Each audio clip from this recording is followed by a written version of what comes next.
Bonjour, Skander. Vous êtes chargé de développement international pour l'enseigne Pano au Moyen-Orient et en Afrique. Quel est le concept de votre marque?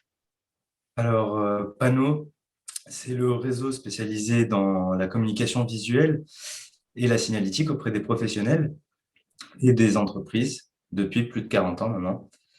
Nous comptons près de 150 agences en France et à l'international, avec un maillage sur les 5 continents et un développement très intéressant sur l'ensemble du continent africain. Et aujourd'hui, les concessionnaires Pano, ils interviennent justement pour marquer, indiquer, flécher et promouvoir sur tout type de support en réponse justement aux besoins des entreprises. Donc les clients, ils font appel à nous pour de la signalétique intérieure, extérieure, pour de la communication, qu'elle soit permanente ou événementielle. Notre clientèle est très variée. Nous travaillons aussi bien avec des collectivités locales, des réseaux nationaux ou internationaux, avec bien évidemment les PME et des administrations et j'en passe. Très bien. Et quel est le profil des concessionnaires recherchés? Est-ce des personnes ayant déjà travaillé dans la signalétique? Comment se passe toute l'intégration?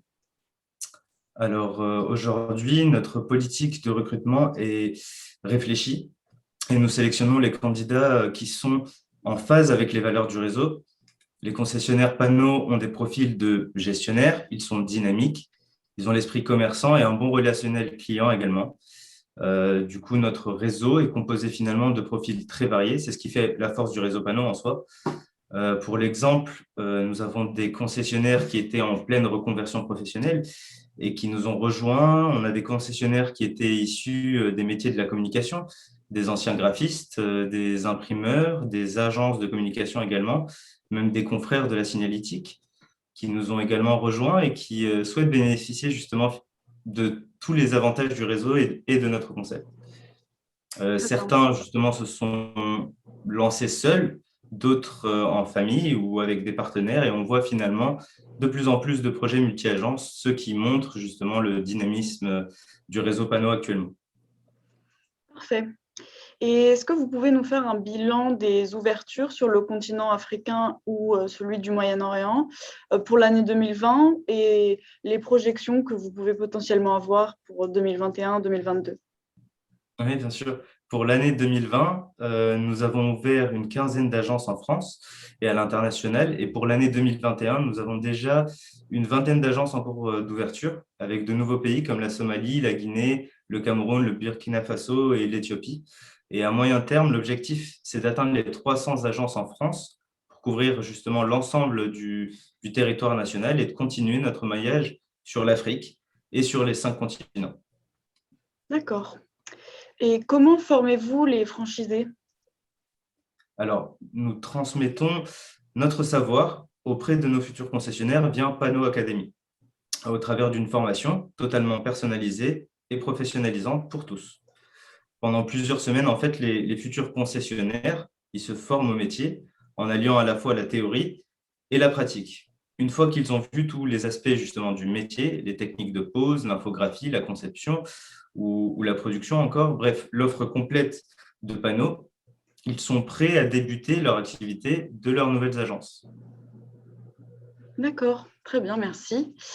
Finalement, quelles ont été les conséquences de la crise sanitaire? Est-ce que vous avez dû adapter vos offres? Et comment est-ce que vous avez réussi à maintenir votre activité? Alors, la crise sanitaire s'avérait être, on va dire, une opportunité pour les concessionnaires panneaux finalement.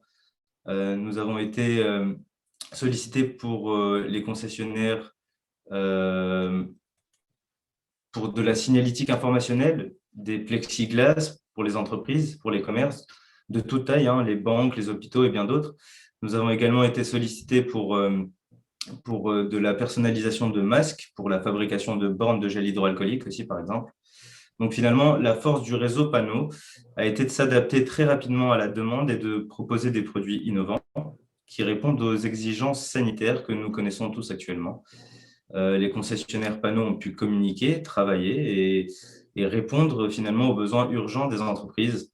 Donc voilà, on va dire qu'on a été plus ou moins très bien placé sur cette crise qui nous touche tous aujourd'hui de toute façon. Mais bon, de notre côté, ça a été une opportunité. D'accord, merci beaucoup, Skander. Il n'y a pas de problème. Merci à vous.